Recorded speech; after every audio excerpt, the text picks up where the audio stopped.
Subscribe कीजिए हमारे YouTube channel Islamic world को और इस बेल आइकन को दबाना ना भूलिए हर रोज़ नया इस्लामिक वीडियो देखने के लिए। शुक्रिया।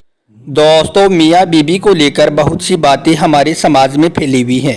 कोई कहता है कि मुहर्रम के महीने में बीवी के साथ में हम बिस्तरी नहीं करनी चाहिए, तो कोई कहता है कि रमज़ान के महीने में बीवी से नहीं मिलना चाहिए, यानी कि रमज़ान के महीने में बीवी के साथ में हम बिस्तरी नहीं करनी चाहिए।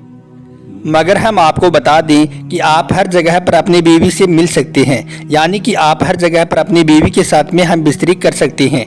सिर्फ इस्लाम में 4 जगह ऐसी हैं, 4 मौके ऐसे हैं जहां पर मियाँ बीवी के हम बिस्तर होने पर मना किया गया है, यानी कि इन 4 जगहों पर कोई अपनी बीवी के साथ में हम बिस्तरी नहीं कर सकता है।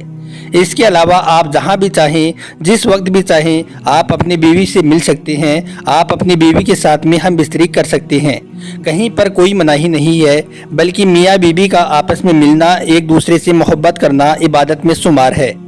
अब आपको वो 4 जगह बताते हैं, आपको वो 4 मौके बताते हैं जहां पर इस्लाम में बीवी के साथ में हम बिस्तरी करने से मना किया गया है। नंबर 1, रोजे की हालत में। दोस्तों, बहुत से लोग बोलते हैं कि रमज़ान के महीने में मियाँ बीवी का आपस में मिलना सही नहीं है, रमज़ान के महीने में हम बिस्तरी नहीं करनी चाहिए।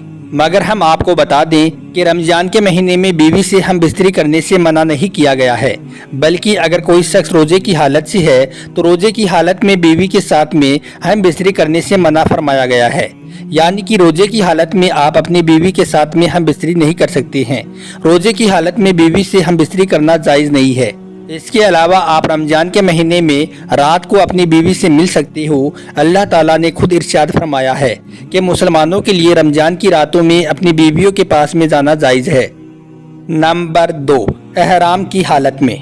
दोस्तों, इस्लाम में दूसरी जगह एहराम की हालत है जहां पर बीवी के साथ में हम बिस्तरी करने से मना फरमाया गया है। यानी कि जब एक इंसान एहराम बांध लेता है तो उसके बाद में वो एहराम की हालत में अपनी बीवी के साथ में हम बिस्तरी नहीं कर सकता है। दोस्तों, जब एक आदमी हज या उम्रा पर जाता है तो वो एहराम बांधता है, उसके बाद में वो जब तक एहराम की हालत में रहता है तब तक वो अपनी बीवी से नहीं मिल सकता है, यानी कि तब तक वो अपनी बीवी के साथ में हम बिस्तरी नहीं कर सकता है, क्योंकि एहराम की हालत में हम बिस्तरी करना जायज़ नहीं है। नंबर 3, हेज की हालत में।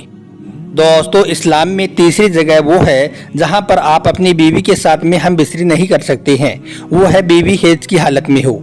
यानी कि जब बीवी के पीरियड्स यानी कि माहवारी शुरू हो जाए तो उस दौरान आप अपनी बीवी के साथ में हम बिस्तरी नहीं कर सकते हो। इस दौरान हम बिस्तरी करना इस्लाम में जायज़ नहीं है, बल्कि हेज की हालत में ऐसा करना हराम और गुनाह का काम है। इसलिए याद रखें कि हेज की हालत में आप कभी भी भूलकर अपनी बीवी के साथ में हम बिस्तरी ना करें, यानी कि सोहबत ना करें। नंबर 4, इत्तिकाफ में। दोस्तों, चौथी जगह है इत्तिकाफ, यानी कि जब कोई इंसान इत्तिकाफ पर बैठ जाता है, चाहे वो औरत हो या मर्द, उसके बाद में हम बिस्तरी करना उसके लिए हराम हो जाता है। यानी कि रमज़ान के महीने में इत्तिकाफ पर बैठने के बाद में जब तक उसका इत्तिकाफ पूरा नहीं हो जाता है तब तक मियाँ बीवी का आपस में मिलना जायज़ नहीं है। दोस्तों, हम आपको बता दें कि इत्तिकाफ रमज़ान के महीने के आखिरी असरे में शुरू होता है। उस दौरान लोग मस्जिदों में या अपने घरों में इत्तिकाफ पर बैठते हैं। उस दौरान आप अपनी बीवी के साथ में हम बिस्तरी नहीं कर सकते हो, क्योंकि इत्तिकाफ की हालत में हम बिस्तरी करना इस्लाम में जायज़ नहीं है। तो दोस्तों, इस्लाम में ये 4 जगह ऐसी हैं जहां पर बीवी के साथ में हम बिस्तरी करने से मना फरमाया गया है, यानी कि इन 4 जगहों पर सोहबत करना हराम है। इसके अलावा आप कभी भी और किसी भी वक्त अपनी बीवी के साथ में, दिन हो या रात, आप अपनी बीवी के साथ में हम बिस्तरी कर सकती हो, कोई मनाही नहीं है। बल्कि मियाँ और बीवी का आपस में मिलना और एक दूसरे का मोहब्बत करना भी इबादत में शुमार किया गया है।